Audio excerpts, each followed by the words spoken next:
Hey everyone, welcome to Tent Talk, the Farmers Market podcast. This podcast is all about farmers markets, how to increase your market business success while providing people with fresh food. Farmers markets are essential. Whether you're a farmers market manager or a small farmer or food maker selling at farmers markets, you have found just the right podcast. This week we're chatting with Michael Clark, sales and production manager for JR Organics, about growing his farm's CSA program at the farmers market. I'm one of your hosts, Bridget Myers. I'm a longtime farmers market manager, Vendor 101 co-teacher, and education coordinator at Farmers Market Pros.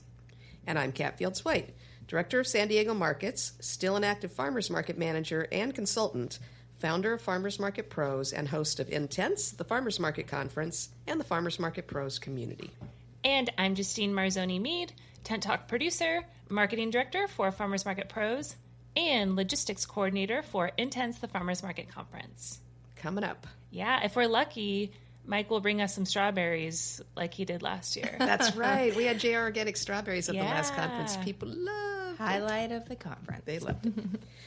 Today's episode of Tent Talk, the Farmers Market podcast, is supported by Blue Owl Promos, helping market managers and vendors create additional income streams by supplying branded tote bags, hats, water bottles, and more to meet any budget. If you've attended Intense, the Farmers Market Conference, you've seen mason jar mugs, reusable utensils, notebooks, and aprons with the Farmers Market Pros logo in your swag bags, all from Blue Owl Promo. For more information on how to increase your income and your visibility, click the Blue Owl Promos logo on the resource page at farmersmarketpros.com. Welcome back to Tent Talk, everyone. Today we're talking with Michael Clark, sales and production manager for JR Organics. Michael is a third-generation family farmer who grew up working markets and the farm. Over the years, the business has expanded to include more farmers markets, a robust CSA program, and wholesale customers. Michael guided the farm sales through pandemic protocol changes, and he continues to work closely with his uncle, Farmer Joe Rodriguez, to manage operations. Welcome to Tent Talk, Mike. Thank you. Thank you. It's an honor to be a part of this here. So I've listened a lot to your guys' episodes, and it's a pleasure to be on here. We're excited to talk to you. We see Mike every week at our market. So we finally badgered him into being a guest on the podcast. So we're excited to talk to you. He's a busy guy. Yeah, he's very busy. I only had to bug him every Saturday. No, it wasn't that hard. He penciled us in his schedule. That's right. So Mike, do you want to just start off by kind of telling us about your personal and professional background and how you got into the farmers market business besides being born right into it? Yeah. What drew you to stay, I guess? Well, yeah, definitely. I mean, I was kind of born and raised on this farm. The previous generation had already established farmers markets and selling the product. So growing up through, my high school days, I started going to farmers markets and just kind of fell in love with that relationship to the market and the customer, and just helping my uncles. I was kind of a bigger kid back then, and just loved the food at the farmers market, so they would always get me to go to the markets just by, hey, I'll buy you lunch, or hey, your favorite chilaquiles vendor is going to be there. And I mean, that was a green light for me. So I was always on board to go to the farmers market to make some money and definitely to eat some good food and, talk to people about what we did here at the farm. So are you telling me that farmers don't just eat fresh produce? Well, we do, of course. Chilaquiles, yes. You got to balance it out with some chocolate croissants. That's right. And lemonade. Definitely all that great food. But yeah, I mean, I've always liked, going to the farmers markets, and after high school, just kind of started getting serious about taking on the role of helping the farm out. So attended a little bit of a college here at this JC and took on a market. I ended up taking over for one of my cousins that started doing a new market, and I took over the Little Italy farmers market back in 2010. So I've been going to that one consistently, as you guys know. That's been my first market that I kind of took over. But I mean, yeah, that's kind of where it all began. Little by little, just taking on more roles and helping out where I can, and just seeing the being able to take on more customers and just the expansion of what we could offer. Yeah, you do such a great job there, and you seem to have a good handle on like what works at the market and how to set up displays and all that stuff. So, I mean, it's in your blood, and then I think you've also done a really great job being there at the market. So you're also like the sales and production manager. So I know you do other wholesale stuff. So what does your day-to-day look like, and how many markets are you doing a week? Yeah, so the farm does 17 farmers markets throughout the week. You know, we do five Tuesday through Thursday, and then Mondays we're resting from the weekend. Tuesday, Thursday we do 5, and then Friday we're preparing for Saturday and Sunday. Saturday we do 5 farmers markets and a roadside stand, and then Sunday we do 6. So we'd like to make that 7, by the way.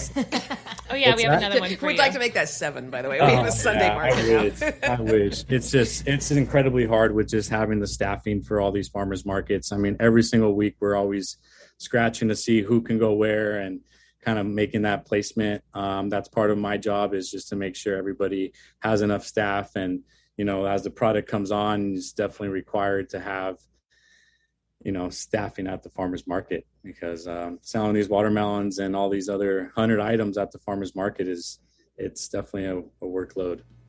Yeah, you guys do a good job, I think, training. I know a lot of your staff is family, and then you have other people that come in and work. My daughter worked there for a couple days. She couldn't hang. A few minutes. She was good in a pinch for a minute. She did a great job. Yeah, it's a good experience for her. But what do you do on the like sales side too? Because I know a lot of your job is. So I mean, I sell to a lot of the local grocery stores and to some local distributors as far as like some restaurants around here. So my biggest job and role is to, you know, kind of check the inventory on the field before I'm making these sales. So I'm definitely going around the fields, talking to, you know, our field workers and looking at the fields myself to just manage and make sure we have enough product to sell, and just coordinate the load list for all the farmers markets and coordinating the loading for all the markets and material supplies, just to have enough for what we do. Do you personally work more than one market? How many markets do you work? So I used to do, before the pandemic, I did 4 to 5 farmers markets through the week. That was like my main role, and I would sell wholesale on the side. Now I strictly do 2 farmers markets, Little Italy, and I do Hillcrest Saturday and Sunday, and then Monday through Friday I'm here at the farm. I mean, I got so much going on that I have to be here, you know, kind of just in the mix of things. Work super closely with my Uncle Joe. He has kind of retired from sales, and he just wants to grow, and he's a great grower. I mean, he's been doing this all his life. So I'm there pushing him to grow some items. And I get to sell the product, which is a lot of fun, but a little stressful sometimes. You grow so much. How many acres do y'all have now? Yeah. So we have 130 acres now. Wow. And it's all certified organic, which is kind of rare nowadays. Yeah, that's amazing. I want to point out to our listeners who are not in Southern California, that is a gigantic farm in Southern California. So, you know, in the Midwest, I know there's farmers out there who are at markets that, you know, have a couple hundred acres because they're running cattle and things, but that's not what we do here exactly. We mostly do fruits and vegetables, and that's a ton of acreage. Yeah, I mean, we're definitely a production farm, and we're moving through the seasons. It's all, like I said, certified organic, but we are seasonal. So we grow from, you know, tomatoes, everything's row crop. So tomatoes, watermelon, cantaloupe, squash, cucumbers. Our top 3 items would be strawberries, tomatoes, cucumbers, and squash. So those are the items we try to keep on our table as long as possible, 10 months out of the year, which is unusual to the rest of the nation. Yeah, also unusual for those folks. Everyone's like 10 in the Midwest months. or Vermont. You can grow anything 10 months? Yeah, it's amazing. Wow. Yeah. Our season starts as early as March and goes all the way till like November, December sometimes, depending on the weather. Yeah, and then you guys have things like beets and greens and all those other things because you guys have full tables year round for sure. Oh yeah, definitely. In the winter, we're focused on broccoli, cauliflower, and, you know, your beets and carrots, snap peas, you know, all your winter and spring veg. that you can. So, but we're also growing zucchini in our winter time because, we try to have it as first of spring as possible. So, yeah. Well, speaking of those beautiful tables at your farmers markets that are always filled, it takes a lot of workers to make that happen. So since you no longer are working 4 to 5 markets a week, good for you. How many people do you have on your market team? Like, of your pool of people that go to markets, how many are in that crew? Yeah, quite a bit, honestly. To run 17 farmers markets, you need a lot of help. And we have a huge family, and a lot of our family helps out, if it's a 1 day a week or 2 days a week. But there's a core group that really helps out. My brother, my cousin, and actually a couple of my cousins that help out and do multiple farmers markets throughout the week. They each have their crew of 2 to 3 people that are full-time, and these full-time employees also help out here at the farm with packing or sorting and doing some deliveries here and there. So we definitely have about 15 full-time employees that help with markets and other things. And then, we have about 15 others that just help us on a 1 day basis. But yeah, to do farmers markets is a lot of, Wow, that's work, a crew. a lot of labor. Yeah. So do you think like the majority of the people that help out at markets, they're like cross-trained in other departments, or like they're working on the farm in another capacity? Yeah, definitely. I mean, there's the 15 of that are full-time. They're cross-trained in, packing work and sorting and loading the trucks, versus some of these employees that help us at the market. They only show up to do, farmers market, if they're a salesperson or they help cashier or they're doing some sorting at the farmers market. So yeah, we try to cross-train everybody as much as we can, but it's a lot of hours that you put in. Yeah, for sure. That just makes your salespeople so much more effective at the market when they've been on the farm and they really understand the produce. Yeah. Yeah, no, definitely it helps out. Yeah, and another part I feel like JR has so dialed in is they're all wearing like a little uniform. There's really like cohesive branding. Is that something that you've always done, or is that something that you brought in and you're managing the markets? We have a screen printing neighbor that makes T-shirts and makes things for us, signs. I don't know if you've seen our market truck has a big logo on it now. So he's grown his business and kind of helped us out, and he's made T-shirts for us for the longest time now. And I'm kind of the one behind it where I feel like, hey, we should advertise as we're at the markets, as we're talking to people. And plus, it just looks a lot cleaner wearing a nice shirt, with JR Organics across the front. So yeah, that's so smart. Yeah. That's something we really encourage, and that's great that you have a neighbor that can hook you up. You can kind of cross promote your businesses together. We trade them for vegetables here and there, and it works out. Ooh, gotta love that. That's great.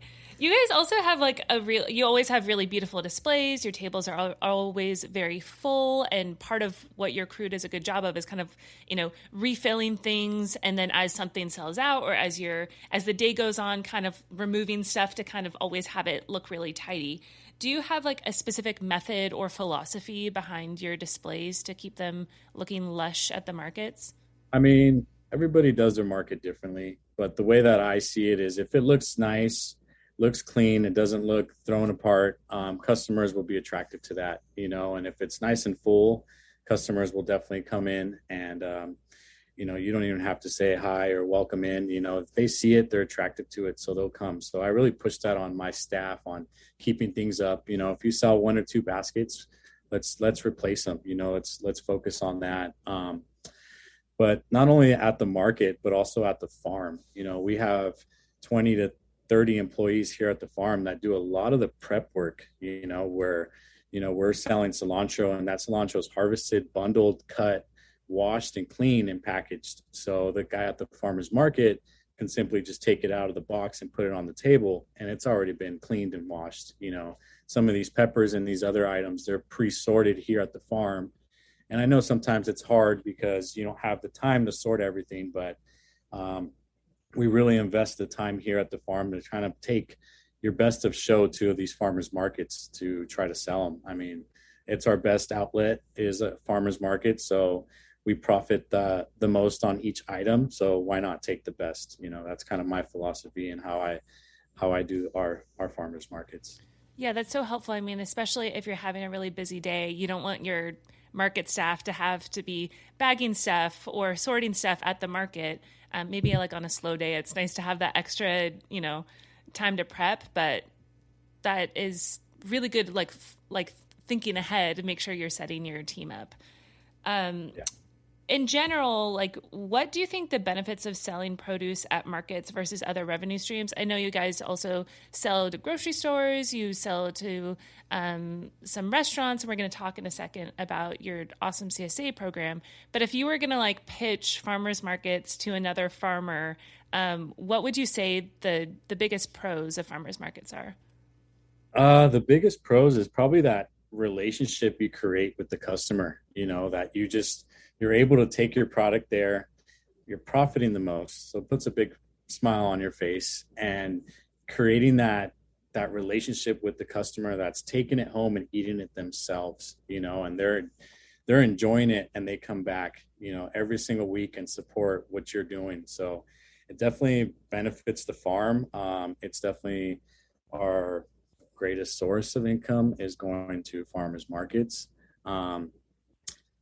But yeah, just that relationship you're able to create with customers and getting them, to come back week to week, in different areas. You're going to Little Italy, or you're going to Poway or to Hillcrest, and it's within walking distance of their house. So for them, it's quite easy to come out and, shop. But yeah, no, that's definitely, yeah. But you're actually in markets in several counties, right? Are you still doing we do. Los Angeles and Orange County markets as well?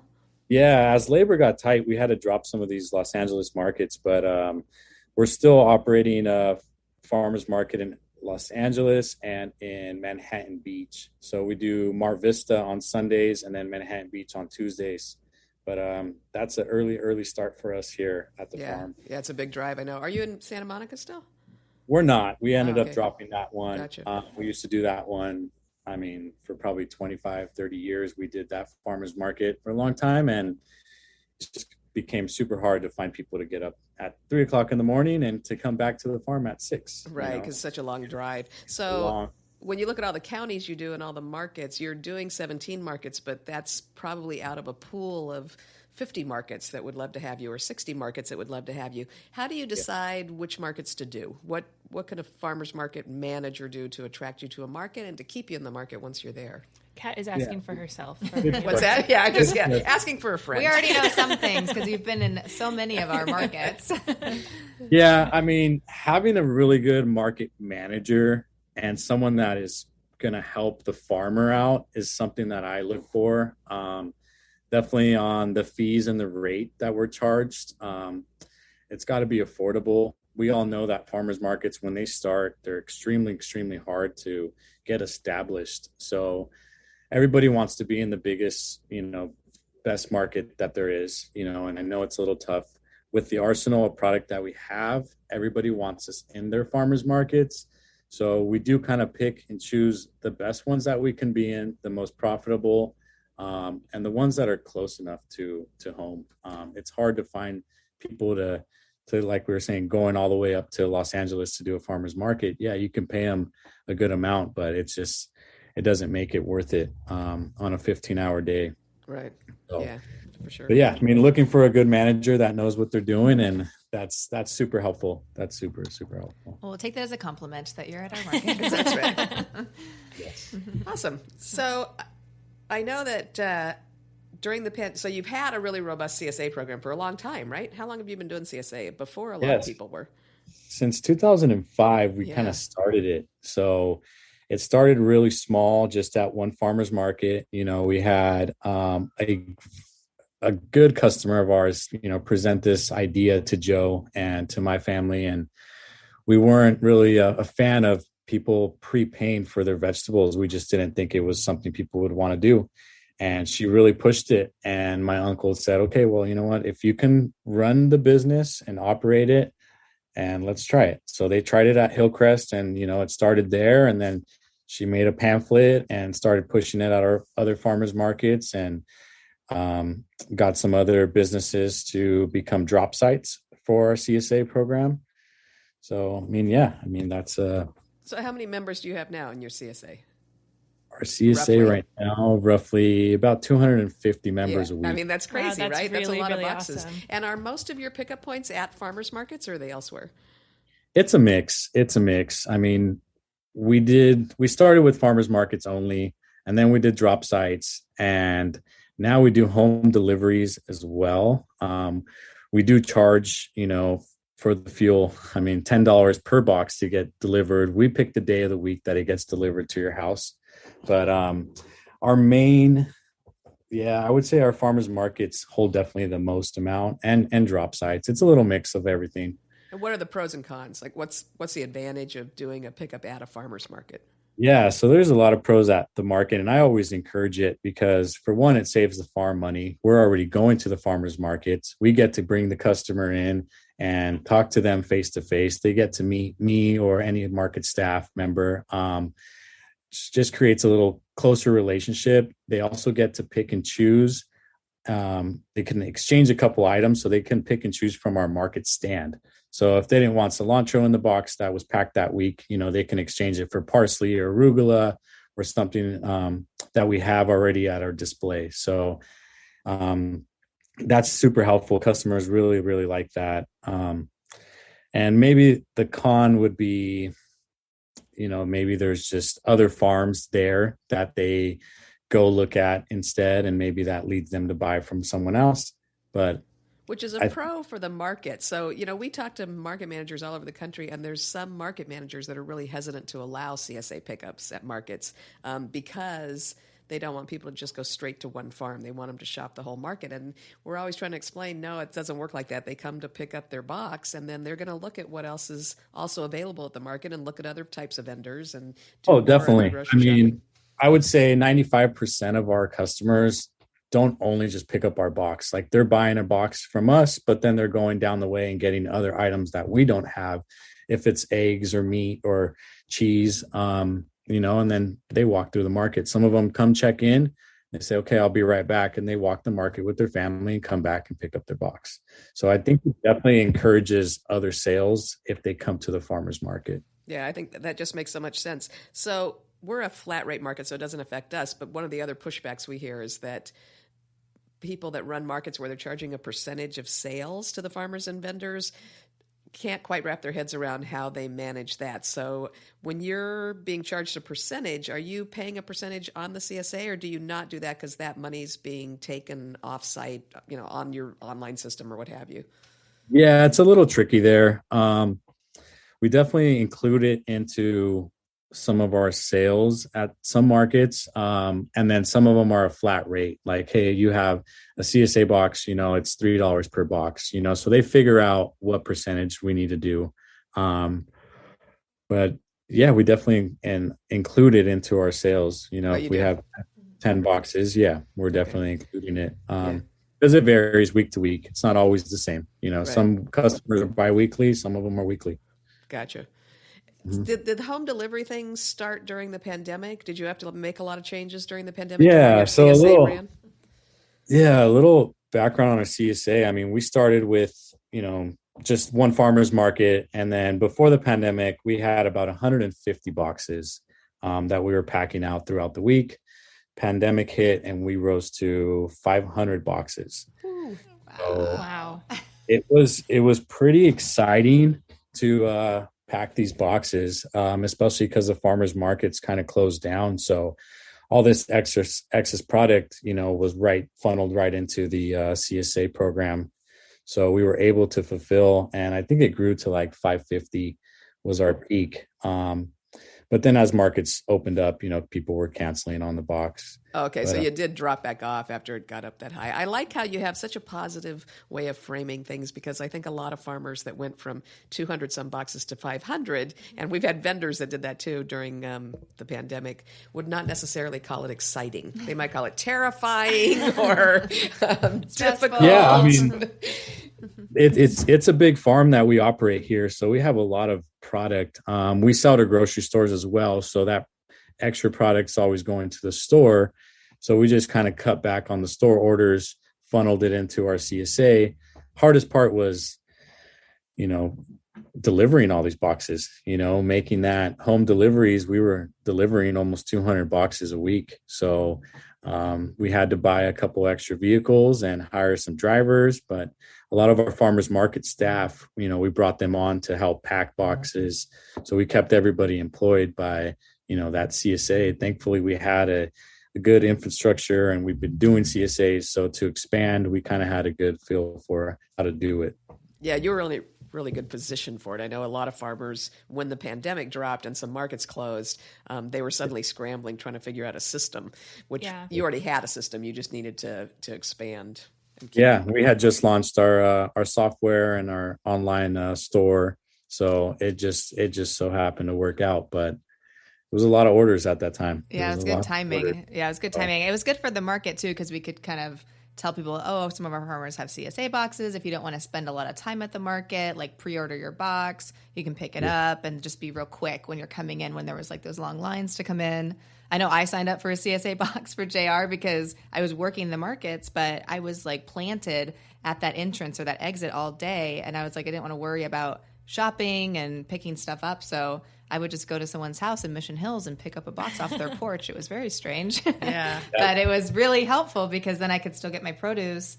And, even though I was seeing you at the market.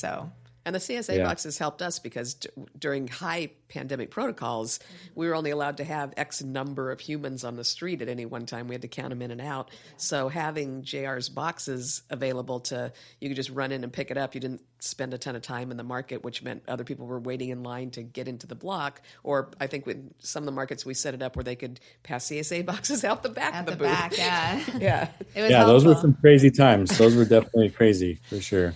Yeah. Let's not go back there. Let's not go back there, but I'm glad that your numbers stayed relatively high. And I think a lot of people were introduced to this whole concept of, I can get a lot of produce from a local farmer, and that's better. It tastes better, and it's easier. So I think that you guys did a great job of like spreading that knowledge about CSA to just the community in general. Yeah, it definitely helped out.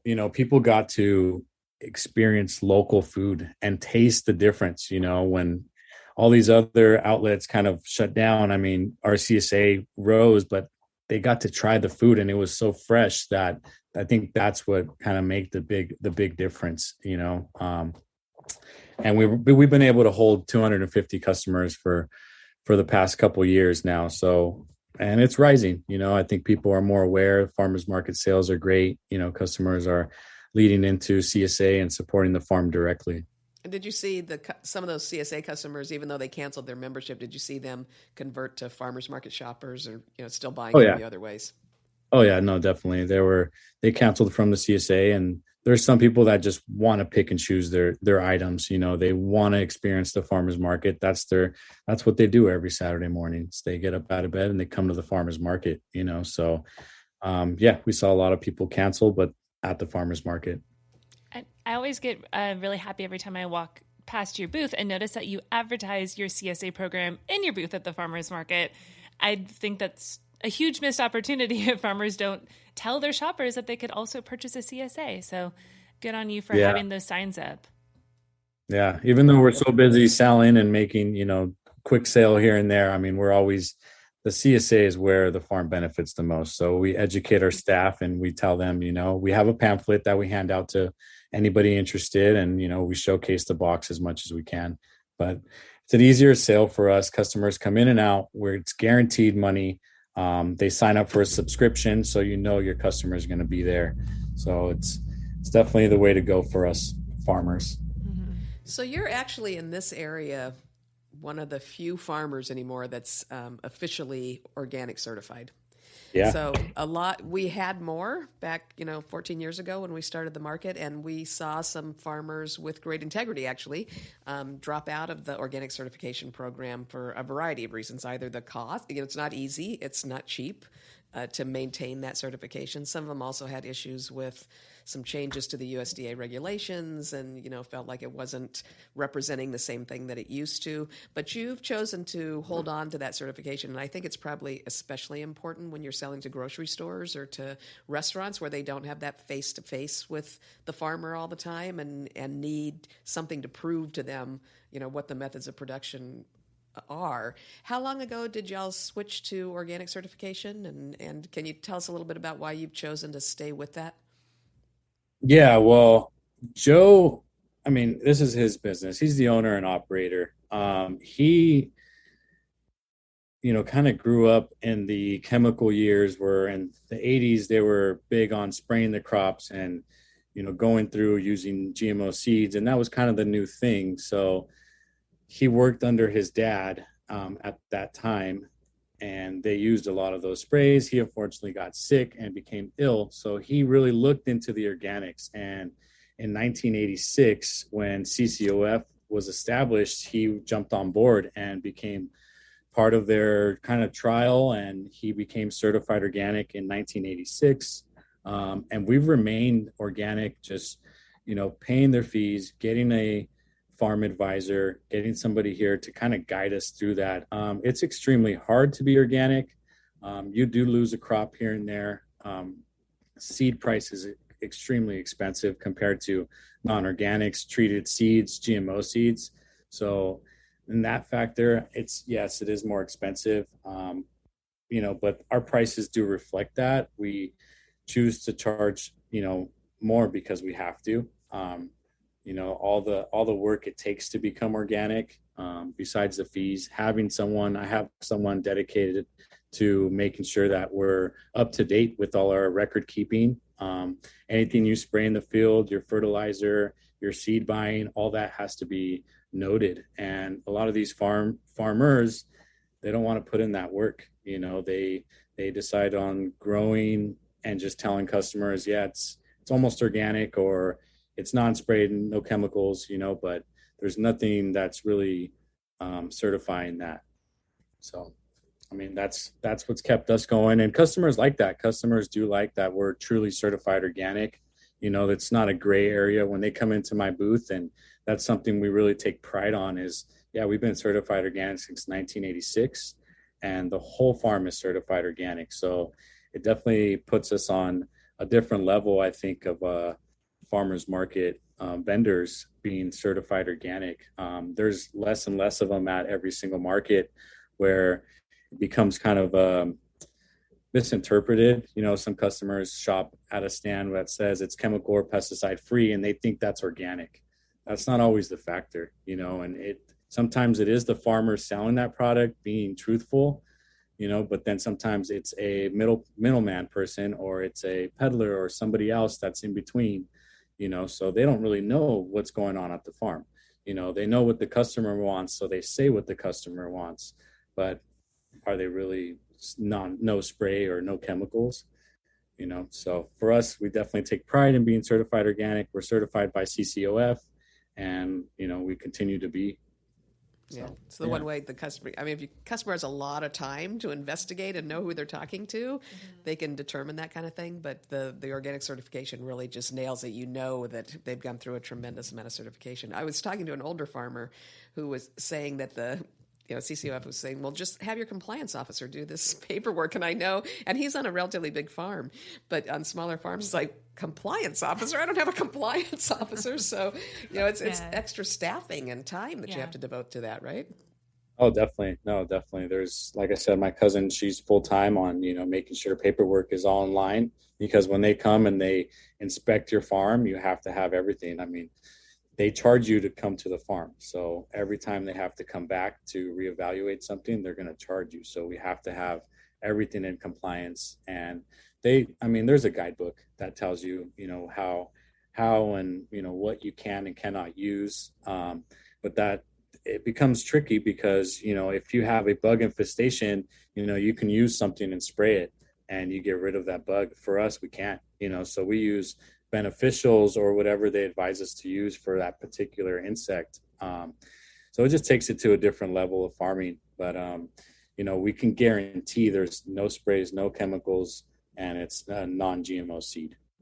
Yeah, it's a big benefit, and a lot of customer education, I think, at the market, because we get that question a lot, or we'll hear things like, oh, it's all local farmers, they're all organic. They think that like local farm means organic farm. Or that certified farm. producers means that you're certified organic. Yeah. We explain that 1,000 so times many a times. month. Yeah. That it just means they've certified that you grow. Yeah. Not that you're certified organic. That's an extra word. Yeah. It has to be in there to establish that. So market managers really have to do a lot of that education too, and we try to really make that clear to the customers, and then they can make a choice. And to the farmers. Yes, and we don't say, one is better or another for you. It's you need to make a choice about that. What do you want yourself to eat? What do you want your family to eat? This is what each farm is doing. So, but making an informed choice. Yes, informed educated choice. Yeah, I think the certified farms and the local farms definitely have the upper hand at the farmers market, because some of these other farmers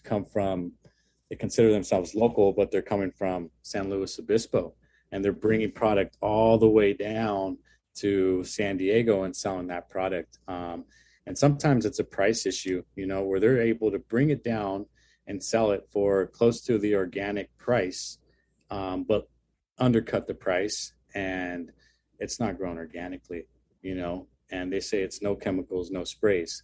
So I think just education is huge. And farmers market, managers, please help us out, make sure that they're actually growing with no sprays, no chemicals, because that's a big factor that customers look for. They don't want to buy something with sprays or chemicals when, that's what they're looking for. Yeah. Always an interesting issue. Yeah. So just to kind of wrap up. Mm-hmm. So tell us a little bit about the pros and cons of working in a family business. Yeah, family business. Huh? Yeah, I mean, it definitely has its pros. We all get along for most of the part, but I mean, it's great to have that support. To have the support of your family is like no other. To have Joe's support, my grandpa, they definitely put a lot of weight on us, this new generation, to keep things going, because they've done it already, but me, I'm always pulling my family into it. Like, hey, help us out, do this, do that, and I think the reason we're so big is because we have such a huge pool of family. I have to work with my younger brother every single day, and it's not always easy, but he's the best salesman you'll ever meet. He knows the product really, really well, and he works hard. He works extremely hard, and that's something that the farmers markets, it's not meant for everybody. Picking up and putting out tables and unloading trucks and selling on your feet for 8 hours it's hard work. It is, especially for the size that we are. I mean, we operate literally with 6 people sometimes. So and they're still having to pedal to keep up because they're so busy. Yeah, they're still rolling. But so that's a thing. A lot of what's happening all across the country really is that the older farmers are aging out and they're retiring or they're passing, and the new generation doesn't necessarily want to keep farming. It's hard work, and they decide, I'm gonna go to college and get me a real job, just doing something else. So there's a lot of family farms that are disappearing for that reason. Are you pretty confident that your generation will be able to keep J Organics going and growing? Yeah, I mean, I think so. That's always been my dream and my passion. This is the food of the future, is to be organic and to be pure. And, you find those people that really want clean food, local food, a trustworthy source. So that's why, I'm always encouraging my uncle, hey, we got to grow potatoes. We got to grow what people want, because they want us to grow it, not anybody else. They want us because they trust us. So we're always growing new items this year, some garlic, some actual sweet potatoes, and some, we're doing some little fingerling potatoes. So those things that customers want. But that's awesome. I mean, we're always looking for that. That's been my passion, and my goal is I kind of see like my elders, they're getting older and they're getting tired of doing this legwork. So I'm trying to establish the business as much as I can, and getting into the stores and to restaurants and just growing the family business and the name just to keep us going. Yeah, we're really grateful that you do. I mean, we need to keep farmers farming, so we all have real food. Your uncle also has been really generous with other young farmers in the area, I know. So we've had other young farmers, Farmer Murph and such, tell us that they ran into a bind, and Joe Rodriguez would go out and give them seedlings or replant their fields. His whole or, field. teach them how to keep going. So the fact that your family has such an investment in keeping us all supplied with real clean food is admirable, and we truly appreciate it. Yeah, thank you. I mean, Joe has the biggest heart of us all. I mean, if you meet Joe, you'll definitely fall in love with him. He still does one of the farmers markets every single week. He's at Solana Beach. But like you said, we're here to help out, to feed the community, to, do it the right way, organically as possible. Great. Mm-hmm. And you guys are expanding your family too, so we can have young farmers. Right. Yep. Yeah, definitely. I can't do farmers markets forever, so starting. You have to have kids so they can work for you. That's what my mom did. She had kids so we could run the restaurant, and we can run whatever business she's ready to pass on. Honored system. That's farmers will be the first to tell you. Yeah, so we're looking forward to congratulating you on the birth of your first child soon. That'll be exciting. Thank you. Very Thank you. excited. Yeah, next month I'll be missing from the farmers market. So just one day. That's all you get. Okay. Yeah, that's your paternity leave. Yeah, exactly. So. Hey, thanks for being with us today, Mike. Yeah. It's always a pleasure to see you at the markets, and it was great to get a chance to talk to you when we can all sort of pay attention for a minute as opposed to doing it in between customers. Yeah, right on. Thank you. It's been an honor being on here. Great. Thanks, Mike. See you soon. See you Saturday. All right. Bye. Thank you. Thanks for listening to Tent Talk today, and big thanks to Blue Owl Promos for supplying farmers market vendors and operators with everything from food packaging and uniform shirts like they use at JR Organics to branded merchandise, and for supporting Tent Talk, the farmers market podcast. To get more information or to place your order, click the Blue Owl logo on the resource page at farmersmarketpros.com. Farmers markets are all about connection, and all of us, operators, farmers, and vendors, keep learning. Connect with people just like you from various parts of the country and share what's happening in your area in the terrific conversations over in our private Facebook group, the Farmers Market Pros Community. If you're actively involved in a farmers market, please find us there, answer the 3 qualifying questions, and join the group. You can also message us on Instagram at Farmers Market Pros or email us at connect@farmersmarketpros.com. If you're looking for further education, check out our online course offerings at farmersmarketpros.com. Thanks for listening to Tent Talk. Please leave us a review on iTunes, Stitcher, Spotify, YouTube, or wherever you access your podcasts, and tell us and others how you're enjoying Tent Talk. And be sure to subscribe to our podcast so you don't miss the next episode. Tent Talk, the Farmers Market podcast, is proudly produced by Farmers Market Pros, where passion meets profit. Today's episode was recorded and edited by Justine Marzoni Mead. Original music by David Mead. Thank you so much for listening today, and we'll have another great episode next week, so tune in.